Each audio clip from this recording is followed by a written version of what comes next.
Good evening everybody. Last class में हम physics में पढ़ रहे थे प्रिज्म के बारे में, और प्रिज्म में मैंने आपको एक बहुत ही मजेदार एक कंसेप्ट बताया कि अगर मान लो अपन डिविएशन एंगल की वैल्यू निकाले तो उसकी वैल्यू होती है आई प्लस ई माइनस ए आती है, R one plus are two is equal to A आता है। तो ये कुछ इक्वेशंस थी। अब मैंने जो डिविएशन एंगल था और इंसिडेंट एंगल था उसके बीच में एक ग्राफ प्लॉट किया, तो मैंने आपको एनालिसिस करके वहां पे बताया कि ये ग्राफ एक क्वाड्रेटिक नेचर का आएगा। तो क्वाड्रेटिक नेचर का यानी कि कोई आई की इंसिडेंट एंगल की कोई दो वैल्यूज के लिए हमें सेम डिविएशन मिलने वाला है, यानी कि दो बार सेम डिविएशन मिलेगा पूरा, जब हम अलग अलग इंसिडेंट एंगल की वैल्यूज को यूज करेंगे यहाँ पे। तो वहां से हमें एक कंडीशन पता चली कि भाई मिनिमम डिविएशन हमें कब मिलेगा। तो मिनिमम डिविएशन यहाँ पे डेल्टा एम जिसे कहते हैं, ये हमें मिलता है जब इंसिडेंट एंगल और इमरजेंस एंगल दोनों क्या हो जाते हैं, एक दूसरे के इक्वल हो जाते हैं। तो जब इंसिडेंट एंगल और इमरजेंस एंगल दोनों एक दूसरे के इक्वल होते हैं, तो वहां से आगे जो हमारा रिलेशन बना, एक कंडीशन आई थी कि हमें डेल्टा मिनिमम कब मिलेगा। डेल्टा मिनिमम हमें मिलेगा जब जो एंगल ऑफ इंसिडेंस है और एंगल ऑफ इमरजेंस है ये दोनों बराबर हो जाए। इस कंडीशन में हमें क्या मिल जाएगा, आई बराबर पी मिल जाएगा। और इक्वेशन हमारे पास लास्ट क्लास में थी कि भाई स्नेहल्स लॉ लगाया तो mu one sine i is equal to mu two sine r था, है ना। तो mu one sine i is equal to mu two sine r one था, एक इक्वेशन ये थी। और mu two sine r two is equal to था म्यू वन साइन ई। ठीक है। यहां से हमारे पास में एक रिलेशन ये भी आया कि अगर हम आई और ई को इक्वल ले लेते हैं, जब आई और ई को इक्वल ले लिया जाता है तो उस केस में हमारा आर वन और आर टू भी बराबर आ जाएगा। किस केस में, जब आई इक्वल टू ई हो जाता है angle of incidence angle of emergence के इक्वल है। तो जो इंटरनल रिफ्रैक्टेड एंगल थे, रिफ्रैक्शन एंगल थे आर वन और आर टू, इस केस में ये दोनों बराबर हो जाते हैं। ये लास्ट क्लास का मैं रिवाइज ही करा रहा हूँ, तो लास्ट क्लास में नोट्स में मैंने सारा ही डिटेल में लिखा था। ठीक है। हमने म्यू वन को वन लिया था। म्यू वन जो था वो तो था वन, बाहर जो मीडियम है वो एयर है। और म्यू टू को लिया हमने कोई म्यू। ठीक है। म्यू टू को म्यू लिया था। तो यहाँ से यहाँ पे अपन एक कंडीशन देखते हैं कि आर वन बराबर आर टू को अपन ले लेते हैं कोई आर, और आई और ई को इक्वल ले लिया था। तो डेल्टा मिनिमम की जो वैल्यू है ये आती है ट्वाइस ऑफ आई। यहाँ पे आई प्लस ई माइनस ए था ना, तो ये आ जाता है ट्वाइस ऑफ आई माइनस में ए, और यहाँ से आई का वैल्यू आ जाता है delta minimum plus A by to. ये एंगल ऑफ इंसिडेंस आ जाता है इस केस में। इस केस में आया, देखो पिछली बार वाला रिवाइज ही कर रहा हूं मैं। ये नोट्स मैंने पिछले लेक्चर में दे रखे हैं। तो आई इज इक्वल टू आ जाता है delta minimum plus A by two आ जाता है, एक तो ये रिलेशन आता है। और यहाँ पे r one is equal to r two is equal to r लेते हैं। तो ये जो इक्वेशन है, इस इक्वेशन को ध्यान से देखें तो मैं म्यू वन की जगह लिख देता हूँ one sine i is equal to mu two की जगह लिख दिया कोई mu, into sine r one की जगह लिख दिया कोई आर। ठीक है। अच्छा, आर वन और आर टू को आर के बराबर लिया था, तो जैसा कि हमें पता है कि r one plus are two जो होता है वो ए के बराबर होता है। तो यहाँ पे ट्वाइस ऑफ आर बराबर ए हो जाएगा इस केस में, और यहाँ से आर की वैल्यू आ जाएगी ए बाई में टू। तो आर कितना आ जाएगा, ए बाई टू आ जाएगा। यहाँ पे दो हमारे पास इंपॉर्टेंट वैल्यू आ गई थी यहाँ पे इस केस में, मिनिमम डिविएशन के केस में i is equal to delta minimum plus A by two और r is equal to A by two. तो यहाँ से देखो म्यू जो है ये आ जाता है साइन आई अपॉन में साइन आर। ये हमारे रिफ्रैक्टिव इंडेक्स म्यू की वैल्यू आ जाती है। म्यू इज इक्वल टू क्या आ गया, साइन आई अपॉन में साइन आर। अब देखो यहाँ से आई की वैल्यू और आर की वैल्यू जो हमने निकाली थी दोनों यहाँ पे रखते हैं, तो म्यू इज इक्वल टू आ जाएगा साइन आई। तो आई इक्वल टू क्या है, delta minimum plus A by two divided by sine r. तो साइन आर की वैल्यू क्या होगी, साइन ए बाई टू हो जाएगी। तो यहाँ से हम देख सकते हैं कि जो रिफ्रैक्टिव इंडेक्स है उसका एक बहुत ही मजेदार और काम का फॉर्मूला आ जाएगा हमारे पास। इस फॉर्मूले की सहायता से इस फॉर्मूले की सहायता से हम क्या कर सकते हैं, हम किसी भी प्रिज्म का, कोई भी अगर मान लो प्रिज्म हो, कोई भी प्रिज्म हो, उसका रिफ्रैक्टिव इंडेक्स हम पता लगा सकते हैं इस फॉर्मूले का यूज करते हुए। कैसे पता लगाएंगे? देखो ये एक्सपेरिमेंट क्या होगा, जैसे ये मान लो एक कोई प्रिज्म का ग्लास है और इस प्रिज्म के ग्लास में यहाँ पे ऐसे इंसिडेंट रे आ रही है, फिर यहाँ से ये रे रिफ्रैक्ट हो रही है और ये यहाँ पे इस तरफ जा रही है। ठीक है, अब यहाँ पे हमने एक नॉर्मल ड्रॉ किया, we draw a normal here, और यहाँ पे भी एक नॉर्मल हमने ड्रॉ किया। ये हो जाएगा एंगल ऑफ इंसिडेंस आई। ठीक है, ये एंगल हो जाएगा प्रिज्म एंगल ए, जो कि फिक्स रहता है। इसे अपन बहुत आसानी से मेजर कर सकते हैं। कोई भी अगर जो डी हो गया या प्रकार हो गया, जो होते हैं ना हमारे ज्योमेट्री बॉक्स के टूल्स, उनका यूज करते हुए ये एंगल बहुत आसानी से मेजर किया जा सकता है। तो ये एंगल ऑफ इंसिडेंस आई था, ये R1 था, ये R2 था, और ये हो जाता है E। तो यहाँ पे देखो ए को आसानी से मेजर किया जा सकता है, ए मेजर हो गया। अब ए मेजर हो गया, अगर हमें इस ग्लास का रिफ्रैक्टिव इंडेक्स निकालना है कि रिफ्रैक्टिव इंडेक्स कितना होगा इस प्रिज्म का, तो देखो ए तो बहुत आसानी से मेजर हो जाता है। हमें केवल और केवल एक और एंगल मेजर करना है, वो है minimum deviation angle.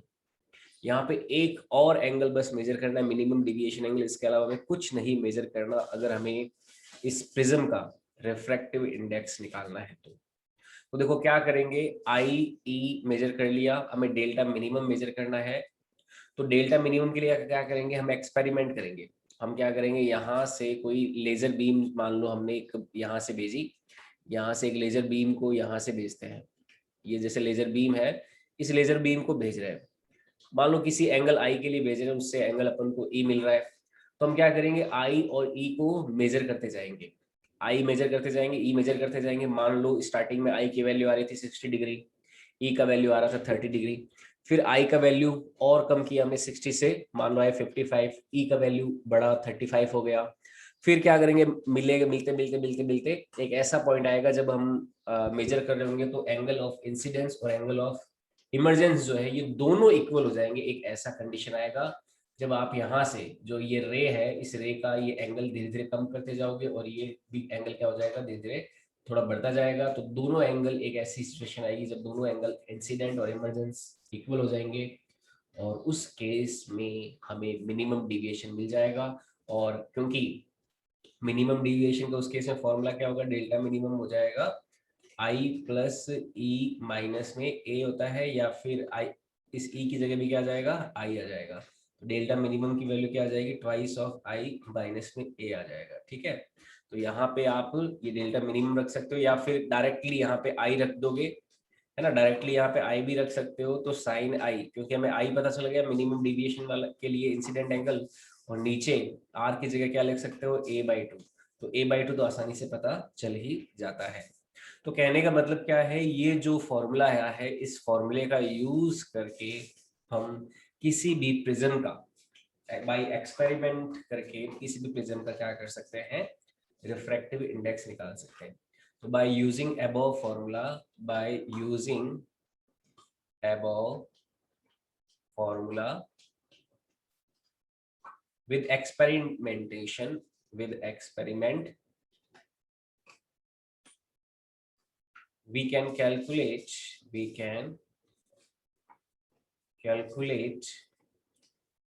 mu for any prism, mu for any prism material।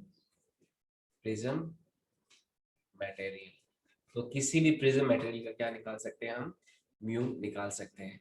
Hindi में लिख लोगे, उपरोक्त सूत्र का उपयोग कर, उपरोक्त सूत्र का उपयोग कर प्रयोग द्वारा किसी भी प्रिज्म के पदार्थ का म्यू ज्ञात कर सकते हैं। म्यू ज्ञात कर सकते हैं। तो ये इतना ज्यादा इंपॉर्टेंट फॉर्मूला हो जाता है यहाँ पे। Mu is equal to sine delta m plus A by 2 upon sine A by 2।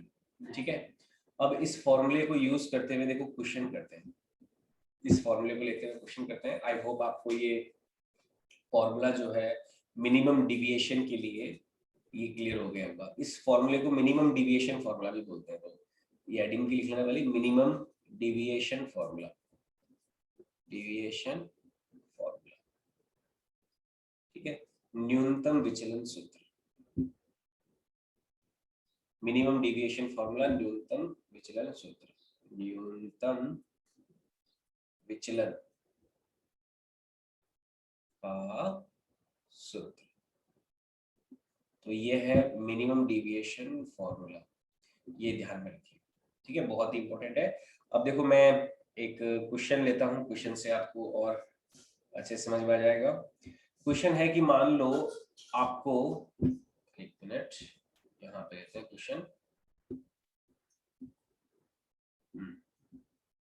देखो एक और चीज है यहाँ पे, अगर म्यू दे दिया जाए, ए दे दिया जाए और आपसे मिनिमम डिविएशन पूछे तो वो भी निकाल सकते हो।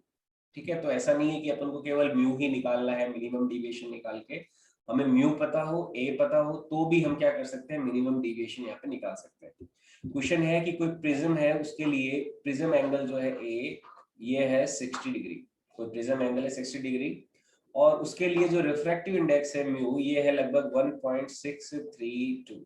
ये प्रिज्म का रिफ्रैक्टिव इंडेक्स है। तो क्वेश्चन है कि मिनिमम डिविएशन क्या होगा इस प्रिज्म के लिए। इस प्रिज्म का मिनिमम डिविएशन एंगल कितना होगा, न्यूनतम विचलन का कोण कितना होगा इस केस में, जहां पे प्रिज्म का प्रिज्म एंगल दे रखा है 60 डिग्री और प्रिज्म का रिफ्रैक्टिव इंडेक्स दे रखा है 1.632 और मिनिमम डिविएशन हमें निकालना है।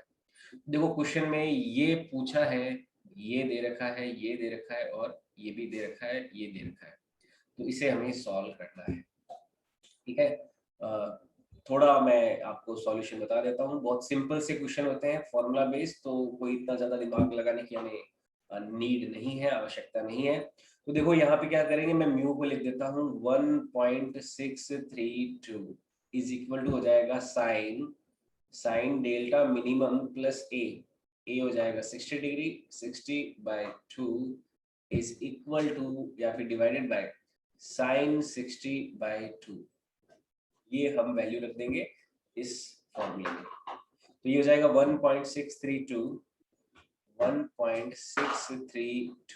इनटू में क्या हो जाएगा, देखो साइन 60/2 की वैल्यू हो जाएगी 30, साइन 30 हो जाता है हाफ, हाफ को इधर मल्टीप्लाई करेंगे तो into half is equal to sine, ये हो जाएगा डेल्टा मिनिमम बाय 2 प्लस में 2 का डिवाइड कर दिया यहाँ पे, तो ये हो जाएगा 30 डिग्री। यहाँ से आगे और थोड़ा सा सॉल्व करते हैं तो हमें मिलेगा, मैं इसे लिख सकता हूँ sine delta minimum divided by 2 plus 30 degree is equal to आ जाएगा, ये आ जाएगा लगभग 0.816, इसमें 1.632 में 2 का डिवाइड किया। अब देखो ये जो 0.816 जो होता है, ये आपको ऐसे क्वेश्चन में दे रखा होगा कि जो साइन 54 की वैल्यू है, साइन 54 डिग्री की वैल्यू जो होती है वो लगभग होती है 0.816 के बराबर होती है। तो ये आपको मान लो क्वेश्चन में दे रखा होगा ऐसे। अब उस वैल्यू को अपन क्या करेंगे, यहाँ पे यूज करेंगे। तो मैं इस 0.186 को क्या लिख सकता हूँ, मैं इस 0.186 को लिख सकता हूँ, ये तो इधर वाला तो ऐसा का ऐसा ही रहा, इसे हम लिख सकते हैं साइन 54 डिग्री लिख सकते हैं। अब देखो साइन से साइन कैंसिल हो गया तो ये वैल्यू आ जाएगी delta m by 2 plus 30 degree is equal to 54 degree हो जाएगा। तो delta minimum divided by 2 is equal to हो जाएगा 54 माइनस में 30, या फिर delta minimum divided by 2 is equal to हो जाएगा 54 में से जब 34 जाता है तो बचता है कितना, कितना बचेगा, बच जाएगा 24। तो डेल्टा मिनिमम की वैल्यू कितनी आ जाएगी यहाँ से, delta minimum is equal to आ जाएगा ट्वाइस ऑफ 24 यानी कि 48 डिग्री। तो ये हमारा आंसर आ जाएगा। हाँ बोलो सर, ये साइन डेल्टा हम मिनिमम अपॉन 230 प्लस 30 ये तुम कैसे आया? देखो ये जो वैल्यू है इसमें डेल्टा मिनिमम में मैं इस 2 का डिवाइड करूंगा, 2 को इस पे डिवाइड कर देता हूँ, 60 में 2 को डिवाइड कर देता हूँ, तो ये तो हो जाएगा डेल्टा मिनिमम बाय 2 प्लस ये हो जाएगा 30। ठीक है, 60 में 2 का डिवाइड करोगे तो 30 आ जाएगा ना। ओके, आई बात समझ में? नीचे वाले में ये से होगा 30 हो जाएगा। 30 हो गया ना, डेल्टा मिनिमम बाय 2 प्लस 30 हो गया। यहाँ से मैंने इसमें डिवाइड कर दिया, इंडिविजुअल डिवाइड कर दिया, इसमें 2 का डिवाइड कर दिया, फिर 60 में भी 2 का डिवाइड कर दिया, तो 60 में 2 डिवाइड करेंगे 30 हो जाएगा, और नीचे 60 में फिर 2 का डिवाइड करेंगे यहाँ पे तो भी 30 हो जाएगा। और साइन 30 की वैल्यू कितनी होती है? हाफ होती है ना। हाफ होती है। इस हाफ को उधर मल्टीप्लाई करेंगे तो 1.632 में हाफ का मल्टीप्लाई होगा। ठीक है, आई बात समझ में? क्लियर है? सर बोलो। आगे वाले ये समझाना। अब यही तो किया, देखो कुछ नहीं किया। अब ये 0.816 के बराबर हो गया। 0.816 को किसके इक्वल लिख सकते हैं? साइन 54 डिग्री के इक्वल लिख सकते हैं। अब साइन से साइन क्योंकि सेम है तो ये दोनों कैंसिल हो जाएंगे, तो अंदर वाली वैल्यूज को इक्वल ले लेंगे। फिर 30 को 54 में से घटाया 24, 24 में 2 का मल्टीप्लाई किया 48। ठीक है, आई बात समझ में? कुछ नहीं किया, बहुत सिंपल सा, बस साइन का यूज किया साइन के एंगल के लिए। ओके, चलो अब आगे बढ़ते हैं। एक इंपॉर्टेंट चीज अपन सीखते हैं कि अगर मान लो एंगल जो है प्रिज्म एंगल वगैरह अगर स्मॉल हो तो उसके लिए एंगल ऑफ डेविएशन कितना होगा। तो नेक्स्ट देख लेते हैं deviation for small angles. Deviation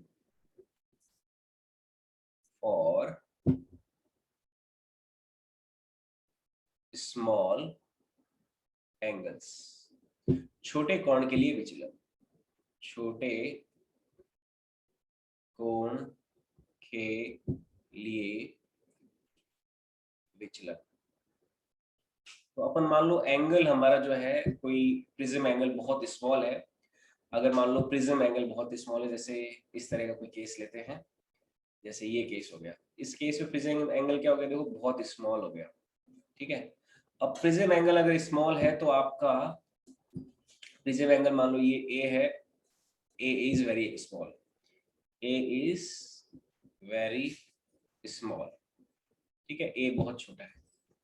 अब देखो ए अगर छोटा होगा तो R1 plus R2 is equal to होता है ए, तो इसका मतलब क्या होगा? R1 और R2 will be small, will be small होंगे या नहीं होंगे?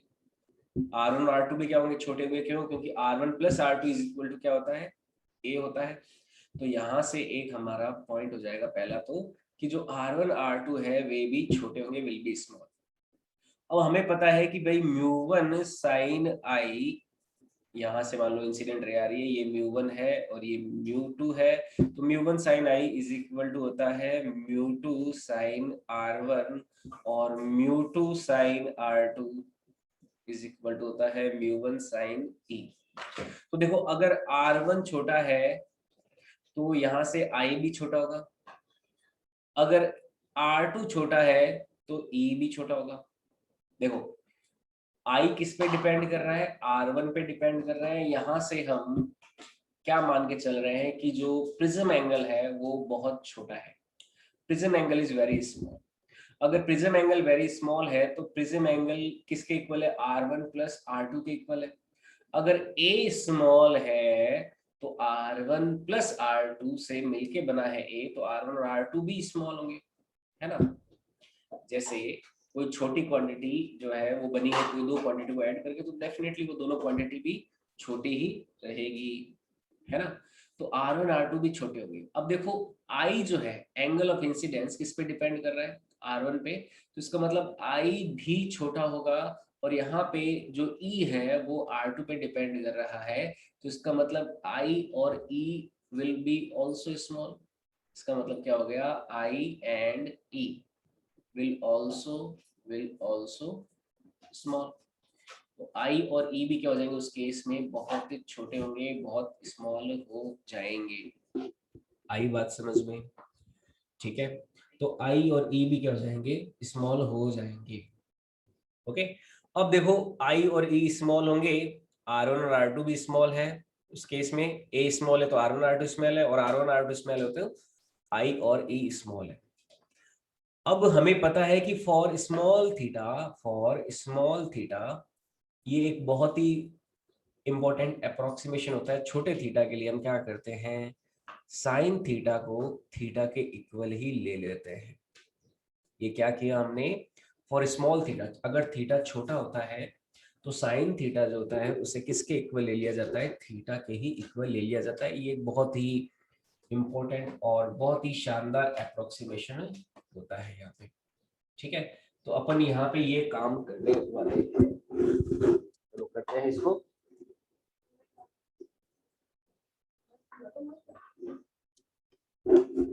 एक मिनट, तो स्टार्ट करते हैं। यहाँ पे अपन स्मॉल एंगल लेते हैं, तो स्मॉल के लिए sine theta equal to theta. अब देखो यहाँ पे स्मॉल एंगल के लिए मैं इस साइन को खा जाता हूँ और इस साइन को खा जाता हूँ, इस साइन को खा जाता हूँ और इस साइन को भी खा जाता हूँ। μ1 हो गया हमारा 1 इंटू साइन आई को लिख दिया मैंने आई, और म्यू टू हमारा हो गया कोई म्यू, साइन R1 को लिख दिया मैंने R1।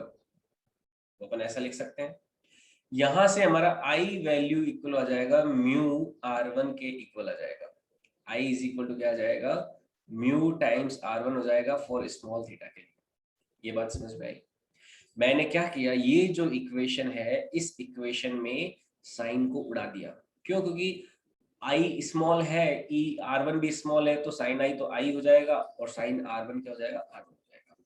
ऐसा यहाँ पे हमने इस इक्वेशन के लिए किया, mu two sine R2, mu two की वैल्यू हो गई mu sign R2, sign R2 को लिख दिया R2 केवल, और म्यू वन तो है हमारा 1, और साइन ई को लिख दिया खाली ई, है ना। साइन थीटा को थीटा ले लेते हैं स्मॉल एंगल के लिए, तो यहां से जो E की वैल्यू है ये आ जाएगी म्यू टाइम्स R2, ये वैल्यू आ जाएगी E का।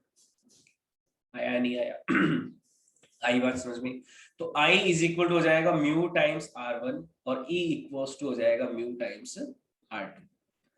अब देखो इसका यूज अपन करने वाले हैं, अपन डेविएशन का एक बहुत अच्छा फॉर्मूला निकालेंगे, एक अप्रोक्सीमेट फॉर्मूला निकालेंगे। हमें पता है कि डेल्टा बराबर क्या होता है, I प्लस E माइनस में A होता है। ये डेल्टा का फॉर्मूला होता है, जो डेविएशन एंगल होता है उसके यही तो फॉर्मूला होता है, I प्लस E माइनस में A होता है, बिल्कुल होता है सर। अब देखो मैं क्या करता हूं, इस डेल्टा के लिए I की जगह तो लिख देता हूं म्यू टाइम्स R1, यहां से I इज इक्वल टू रख सकता हूँ म्यू टाइम्स R1, और E की जगह लिख सकता हूँ म्यू टाइम्स R2, लिख दिया, माइनस में कर देंगे A, तो यहां से डेल्टा इज इक्वल टू आ जाएगा mu times R1 plus R2 minus में A, और हमें पता है कि ये जो होता है R1 प्लस R2 ये तो होता है क्या, ये तो खुद A होता है। तो यहां से देखो डेल्टा का जो वैल्यू आएगा, डेल्टा डेविएशन की वैल्यू आ जाएगी म्यू टाइम्स A माइनस में A, या फिर मैं A अगर कॉमन ले लेता हूं तो डेल्टा बराबर आ जाएगा A टाइम्स म्यू माइनस 1 आ जाएगा। तो ये डेविएशन एंगल का एक फॉर्मूला आ जाएगा, थोड़ा कंपैरेटिवली आसान फॉर्मूला है जिसमें I और E की वैल्यू नहीं है। इसमें हम डेविएशन एंगल केवल और केवल प्रिज्म एंगल और रिफ्रैक्टिव इंडेक्स दोनों से निकाल सकते हैं। ये कौन सा केस है, जब प्रिज्म एंगल बहुत छोटा हो, तो यहाँ पे उस केस में ये फॉर्मूला हम डायरेक्ट यूज कर सकते हैं। आई बात समझ में। ये कब यूज करना है, when prism angle is very very small, है ना। तो उस केस में डेविएशन डेल्टा क्या हो जाएगा, A टाइम्स म्यू माइनस 1। ये फॉर्मूला देखो हमेशा सही है, I plus E minus A, this formula is valid for each and every condition। but this one formula is only valid or only is suitable for the cases in which prism angle is very small. ठीक है, अपन इस फॉर्मूले का use करने के लिए एक question लेते हैं। क्वेश्चन में मैं आपको प्रिज्म एंगल बहुत ज्यादा छोटा लूंगा और उस क्वेश्चन को सॉल्व करते हैं। ये क्वेश्चन आईआईटी में पूछा गया क्वेश्चन है, आईआईटी एडवांस में। देखो क्वेश्चन क्या है कि एक प्रिज्म लिया, एक प्रिज्म है मान लो ऐसे, इस प्रिज्म का प्रिज्म एंगल बहुत छोटा है। अब कितना छोटा है इसकी वैल्यू भी दे रखी है कि ये प्रिज्म एंगल है आपका कोई 4 डिग्री। यहाँ पे ये प्रिज्म है और इस प्रिज्म का ये जो प्रिज्म एंगल है ये है मात्र 4 डिग्री। ठीक है, केवल और केवल 4 डिग्री है। अब इस प्रिज्म पे एक इंसिडेंट रे आती है ऐसे parallel to the horizontal axis, ये ऐसे पैरेलल आती है। अब पैरेलल आने के बाद में जो भी होता है इसके साथ फर्स्ट रिफ्रैक्शन हुआ, फिर कोई सेकंड रिफ्रैक्शन हुआ, है ना, फर्स्ट रिफ्रैक्शन हुआ, कोई सेकंड रिफ्रैक्शन हुआ और उसके बाद में ये इधर आ जाती है, यहाँ पे ऐसे यहाँ तक आती है इस तरह से। ठीक है, ऐसे आती है और यहाँ पे कोई लगा हुआ है मिरर, यहाँ पे लगा हुआ है एक मिरर। इस मिरर पे ये इंसिडेंट होती है ऐसे।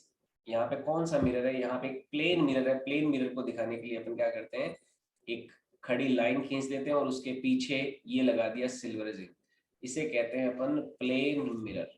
ये क्या है, प्लेन मिरर हो जाएगा। This is called plane mirror.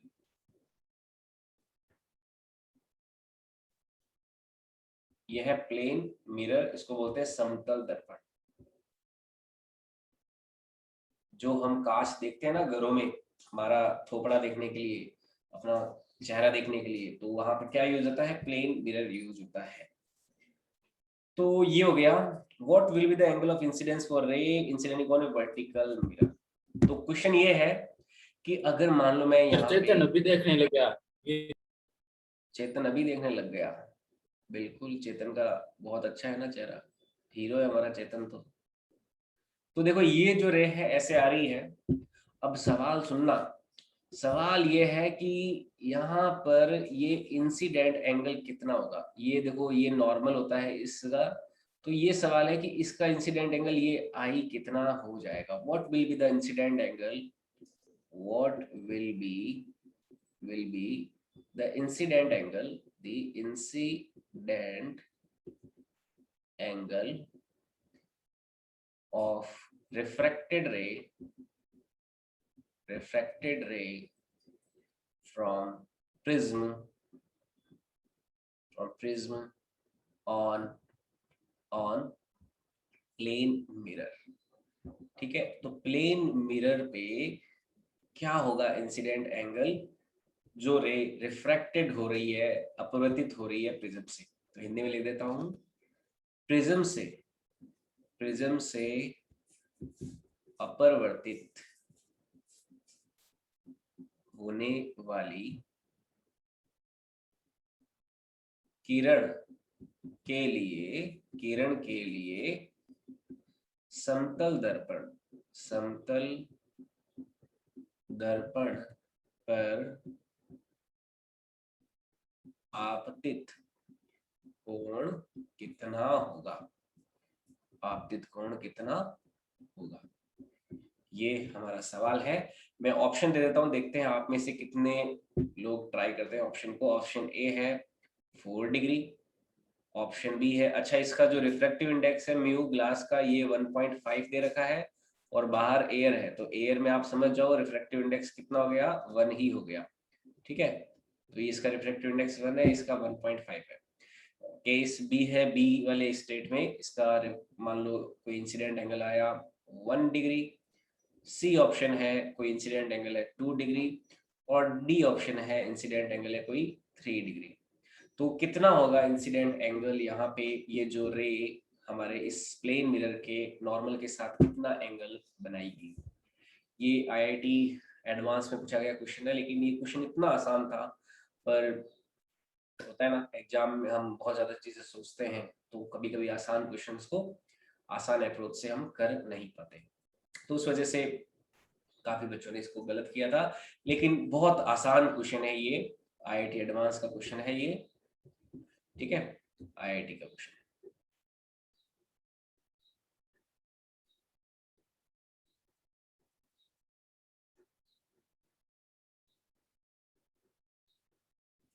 ठीक है, चलो बताओ, ट्राई करो एक बार, देखते हैं आप में से कोई बता पाता है क्या इसका वैल्यू।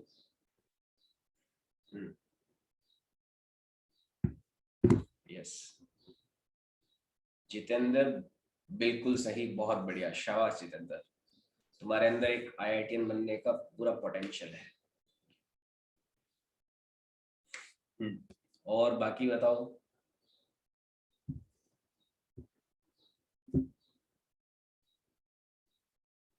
बाकी भी बताइए।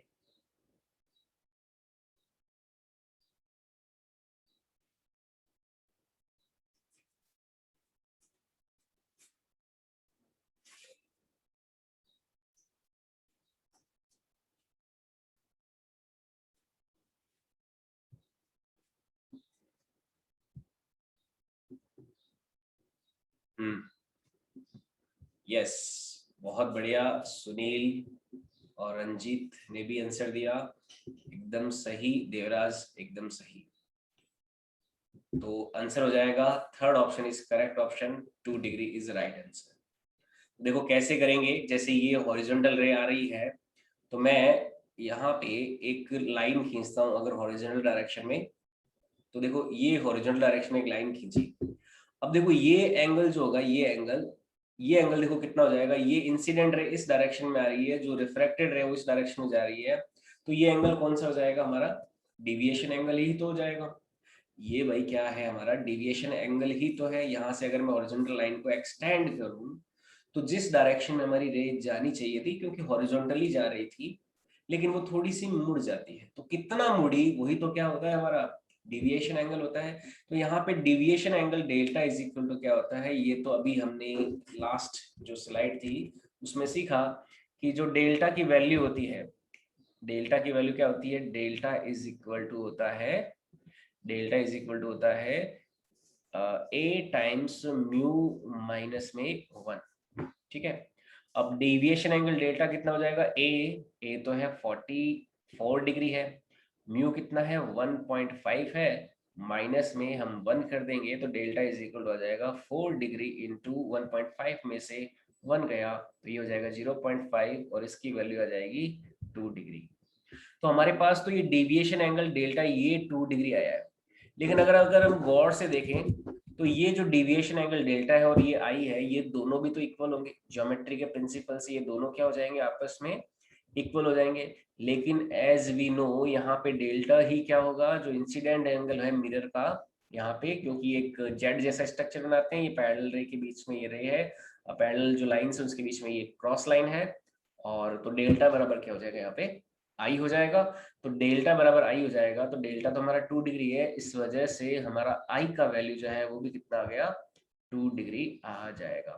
तो ये हमारा आंसर हो जाएगा। तो which option is correct, C option is correct. इतना आसान सवाल था, पूछा गया था, क्योंकि लेकिन इसमें प्रिज्म भी है, प्लेन मिरर भी है, तो बच्चे जो है वो थोड़ा कंफ्यूज हो गए थे, भाई प्रिज्म भी हो गया, प्लेन मिरर भी हो गया, लेकिन फिर भी बहुत सारे बच्चों ने सही किया, आपने भी सही किया, बहुत बढ़िया, बहुत अच्छे, शाबाश। तो इस तरह से अपन ऐसे सवालों को डील करते हैं। ठीक है, और एक और मैं प्रैक्टिस के तौर पे एक सवाल वैसे ले लेता हूं, जैसे मान लो क्वेश्चन है, मैं यहीं पे एक क्वेश्चन ले लेता हूं प्रैक्टिस के तौर पे, यहाँ पे एक क्वेश्चन ले रहा हूँ। क्वेश्चन है कि अगर मान लो कोई प्रिज्म एंगल हो, छोटा ही प्रिज्म एंगल उसी के लिए लेता हूँ, ये कोई प्रिज्म है, इस प्रिज्म का रिफ्रैक्टिव इंडेक्स है 4/3। ठीक है, और यहां से कोई इंसिडेंट रे आ रही है ऐसे, ये इंसिडेंट रे आ रही है, इस प्रिज्म का प्रिज्म एंगल है 6 डिग्री, ये इंसिडेंट कोई रे आ रही है, इसका रिफ्रैक्टिव इंडेक्स म्यू 4/3 है, क्या है 4/3 है। तो क्वेश्चन है कि इस प्रिज्म के लिए डिविएशन एंगल डेल्टा क्या होगा, ये सवाल है, प्रैक्टिस के तौर पे दिया, बहुत आसान सवाल है, सीधा फॉर्मूला बेस से फटाफट आंसर बता दो। मैंने केवल और केवल आपको प्रैक्टिस के तौर पे दिया है, क्या होगा इसका answer.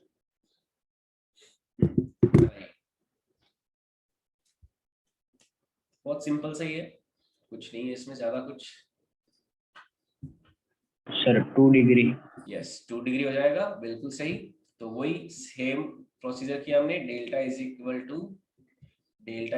To A times mu minus 1, यही फॉर्मूला लगाया, प्रैक्टिस के तौर पे दिया है। ए की वैल्यू है 6 डिग्री, म्यू हो जाएगा हमारा 4/3 माइनस में 1, 3 में से 4 में से 3 गया, 1 बचा, 1/3, तो 6 में का 1/3 में डिवाइड करेंगे तो ये आ जाएगा 2 डिग्री। तो ये हमारा आंसर हो जाएगा इस क्वेश्चन के लिए, ठीक है। तो this is answer for our answer for this question. तो आज अपन ने क्या क्या पढ़ा, मैंने मिनिमम डिविएशन जो फॉर्मूला है mu is equal to sine delta minimum plus a/2 upon sine a/2, इस फॉर्मूले को हमने एक तो डेराइव किया, मैंने पूरा बताया कि इस फॉर्मूले का यूज क्या है, बहुत ही इंपॉर्टेंट फॉर्मूला है। और ये फॉर्मूले में अप्रोक्सीमेशन कहीं पे नहीं है, एग्जैक्टनेस है। फिर मैंने एक क्वेश्चन लिया आपके, और क्वेश्चन के बाद में हमने एक छोटे एंगल के लिए डेविएशन फॉर्मूला भी क्रिएट किया। तो छोटे एंगल के लिए यहाँ पे साइन थीटा जो है वो थीटा के इक्वल ही हो जाता है, तो उस वजह से जो छोटे एंगल है उसके लिए मिनिमम जो डिविएशन उसका फॉर्मूला आता है delta is equal to a times mu minus 1 आ जाता है। और फिर हमने इसके 2 क्वेश्चंस किए, बहुत ही छोटे छोटे स्मॉल स्मॉल फंडामेंटल क्वेश्चंस थे ये। तो यहाँ तक हमने आज सीखा। तो आज की क्लास में अपन इतना ही रखते हैं, और यहाँ से सर आगे क्वेश्चन रिपीट करना ये वाला। यहाँ से आगे अपन कल की क्लास में लेंगे। 1 मिनट।